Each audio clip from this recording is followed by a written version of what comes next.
Hello, my name is Michael Dewan-Herrick. I'm a psychotherapist and a life coach with 43 years of experience, currently in private practice in London. Welcome to Questioning Woke Psychotherapy. This is my 24th video in the series. In this video, I want to talk about hate. I've noticed, as I'm guessing you have as well, that woke likes to call words and ideas they don't like hate speech. Coupled with the demand for safe spaces, this has been a remarkably effective way to shut down anyone who disagrees with or even questions them. Increasingly, this has been leveraged by laws, resulting in prosecutions for apparent offenses on dubious grounds. The very definition of hate speech is so vague and subjective that it's hard to know what fits that category and what doesn't. In one recent confusing example, one that you are probably already aware of, presidents of Harvard, MIT, and UPenn, when testifying before Congress, could not clearly answer, quote, if calling for the genocide of Jewish people is against your codes for bullying and harassment, unquote. In her testimony, Harvard President Claudine Gay stated, quote, it can be, depending on the context, unquote. Then she said, quote, if it is targeted at an individual. As she continued, it seemed her main point was, quoting Gay, quote, anti-Semitic rhetoric when it crosses into conduct that amounts to bullying, harassment. That is actionable conduct, and we do take action on it. It depends on the context. This was echoed by presidents of MIT and UPenn. One is left wondering in what world there is a context where calling for the genocide of any group is not hate speech. In defense of her answer, Gay stated, quote, we embrace a commitment to free expression, even views that are objectionable, offensive, hateful. So calling for genocide is okay as long as you don't start committing genocide? So maybe Harvard is a bastion of free speech. Maybe that explains her response, or maybe not. The Foundation for Individual Rights and Expression, acronym FIRE, published its annual rankings in September this year, reporting on U.S. colleges in terms of how freely students feel they can speak. Harvard is the bottom of that list of 248 institutions. Interestingly, at Harvard, we're calling for genocide might be okay depending on context, and if it doesn't become genocidal conduct, misgendering or using the wrong pronouns is considered abuse or hate speech. This is true for many other universities as part of efforts to promote diversity, equity, and inclusion. Additionally, at Harvard, in a mandatory Title IX training sessions, undergraduates are told, quote, fat phobia and, quote, cis heterosexism perpetuate, quote, violence. And, quote, any words used to lower a person's self-worth, quote, are verbal abuse. Although repercussions for violations of Title IX rules are unclear, they can and have been weaponized to target speech, not merely conduct. So why the double standards? My theory about why these university presidents answered the question the way that they did is that it had nothing to do with the commitment to free speech. That's just a more acceptable cover story than the real reason, which is based in the bedrock assumption of their ideology. For them, per critical social justice theory, the world is divided into two groups, the oppressed and their oppressors. This simple binary establishes that the group with the lighter colored skin must be the oppressor, and the darker skinned people must be the oppressed. The oppressed, therefore, have the moral upper hand and justification for violence. Any violence, including verbal, on the part of the oppressing group is an unjust exercise of power. The complexity and nuances of the history of relations between these two groups in that region of the world become irrelevant from that point of view. But they can't say that out loud without revealing the gross inadequacy of their underlying analysis. In addition to having lighter colored skin, Jewish people also tend to be quite successful wherever they go. Any group that tends to be more successful than other groups can't have earned it by merit. It must be the product of some unfair advantage and privilege. Why is this significant? It's because it means something that our top academic institutions have become so twisted in their thinking by their radical ideology. The presidents of Harvard, MIT, and UPenn have been so captured by woke ideology that they can't even answer the most obvious question about calling for the genocide of Jews. Liz McGill, president for UPenn, even seemed to smirk in smugness when giving her testimony, as if she was privy to some elite level of knowledge that would justify her absurd response to the ignorant congresswoman's question. And on top of this, their institutions have elaborate rules for protecting other selected groups from comparatively trivial threats.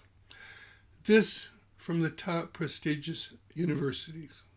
But of course, this way of thinking has pervaded our culture more generally, including the corporate world, nonprofits, and the law.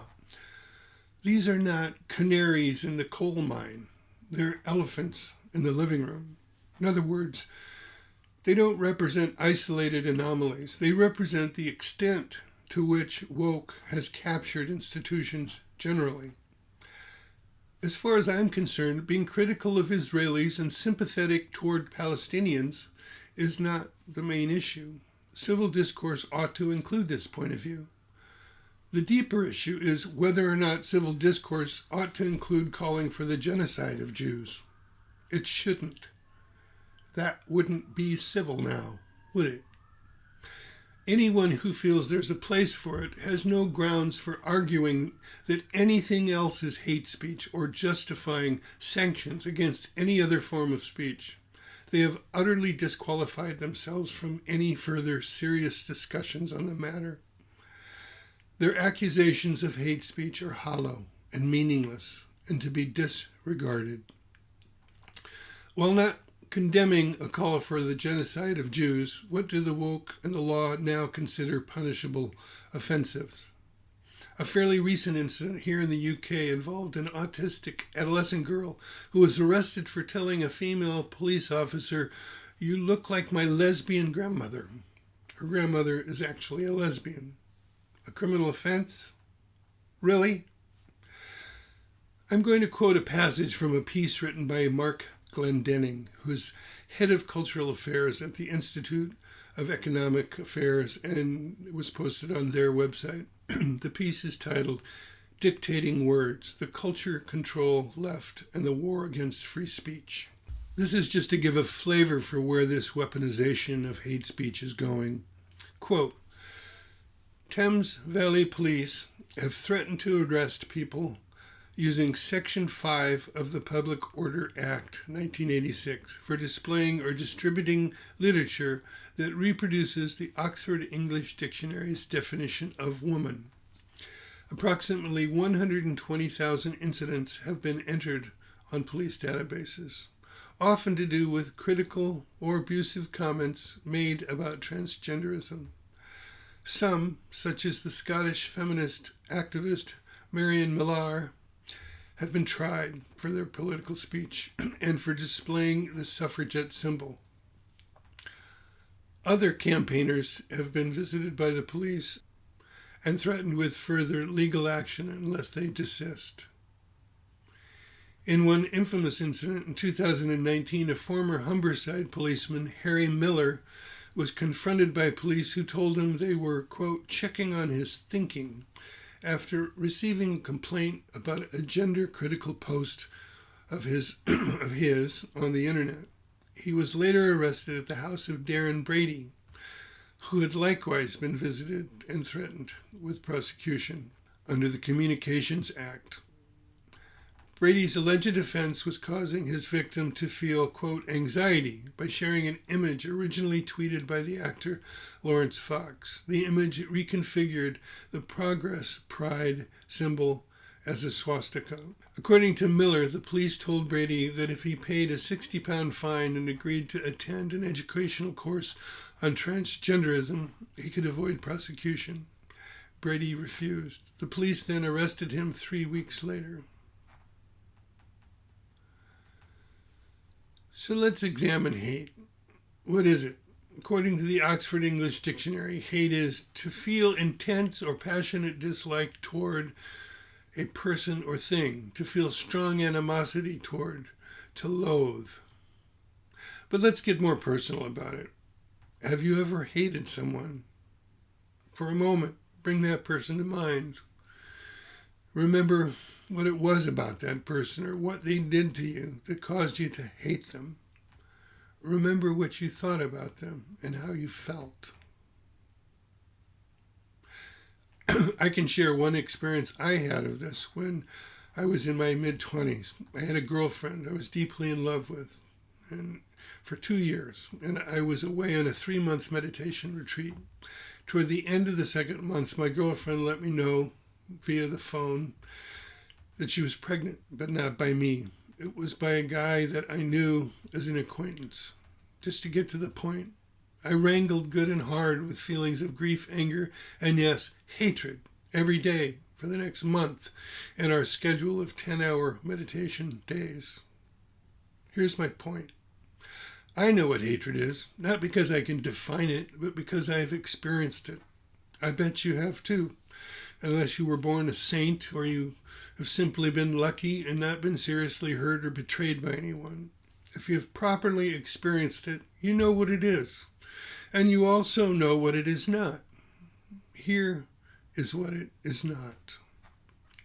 Questioning someone's ideas or behavior, disagreeing with someone's opinions, presenting facts that run counter to assertions of truth, being arrogant about one's knowledge, while annoying isn't hatred, being offensive isn't hatred, expressing anger. Believe it or not, it's possible to be very angry with someone and not hate them, not incite violence against them, and not perpetrate violence via conduct. No. Hatred is none of these things. We all know this. Hatred is a particular attitude toward an individual or group that involves intense, hostile emotions. As for the law, only speech that incites violence or is followed by violent conduct should be illegal. That's the basic limitation to unfettered free speech. Being accused of hate speech is not like someone criticizing your hairstyle or your shoes. It's a damning accusation with multiple impacts. It can cause self-doubt. Am I really hateful? It can evoke shame and shut us up. And when the accusation is made publicly, which it often is, our reputation can take a serious hit. Worse than that, we could be targeted in a variety of ways: online harassment, doxing, death threats, and so forth. This, even when the law is not involved. The court of public opinion, thanks to social media, is often most punishing, more so than the law. To hurl the accusation of hate speech is to wield a powerful weapon. The woke know this and use it whenever their position is challenged. It's a favorite among their many weapons. But if we don't want woke to seize all power and impose their ideology on everything, we can't allow it to shut us up. The woke are incredibly persistent and are not going to stop on their own. If you hate any minority groups, own that, examine that, deal with it, get over it. If the shoe fits, wear it until you can take it off. I'm not trying to provide justification for anyone's hate. I'm against hate.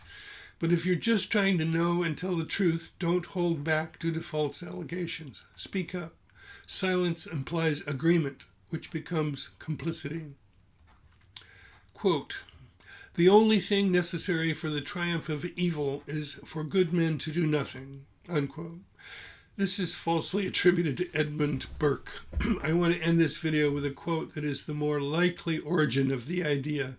This comes from John Stuart Mill, who delivered an 1867 inaugural address at the University of St. Andrews and stated, quote, "Let not any one pacify his conscience by the delusion that he can do no harm if he takes no part and forms no opinion. Bad men need nothing more to compass their ends than that good men should look on and do nothing.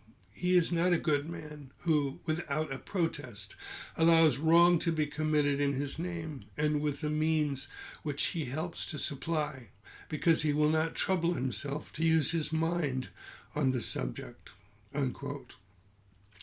That's it for now. If you like this video, please give it a like, subscribe to my channel, click the bell for notifications, Leave me a comment and share it with a friend. May you have a wonderful holiday season, whatever you may be celebrating. And I hope to see you in the next video. Bye for now.